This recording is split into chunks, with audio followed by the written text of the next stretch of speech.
काल शहापूर येथील RS दमण स्कूलमध्ये स्वच्छतागृहांमध्ये मासिक पाळीचे रक्त आढळल्याने मुख्याध्यापिका यांनी महिला सफाईदार यांच्या माध्यमातून मुलींची आक्षेपार्ह अशी शारीरिक तपासणी केली. यामध्ये वयात येत असताना, मासिक पाळी येत असताना मुलींमध्ये अनेक शारीरिक, मानसिक बदल होत असतात. या बदलांना सामोरं जात असताना अतिशय संवेदनशील अशी मानसिक अवस्था या वयामध्ये असते. खरं तर हे प्रकरण अतिशय व्यवस्थित आणि संवेदनशीलरित्या हाताळणं गरजेचं असताना अशा पद्धतीने मुलींना शारीरिक तपासणीला सामोरं जाणं हे अतिशय निंदनीय आणि संतापजनक आहे.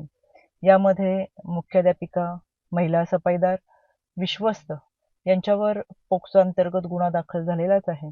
यामध्ये मुख्याध्यापिका व महिला सफाईदार यांना अटक करण्यात आलेली आहे. त्याचबरोबर विश्वस्त व इतर 4 महिला शिक्षिका यांची देखील आज चौकशी सुरू आहे. यामध्ये राज्य महिला आयोग यांनी संबंधित विभागाला केलेल्या कारवाईचा अहवाल सादर करण्याचे निर्देश दिलेले आहेत. त्याचबरोबर शिक्षण उपसंचालक यांनी देखील जो काही कारवाई केली असेल ती कारवाई व त्याचा अहवाल सादर करण्याच्या सूचना या राज्य महिला आयोगाच्या वतीनं देण्यात आलेल्या आहेत.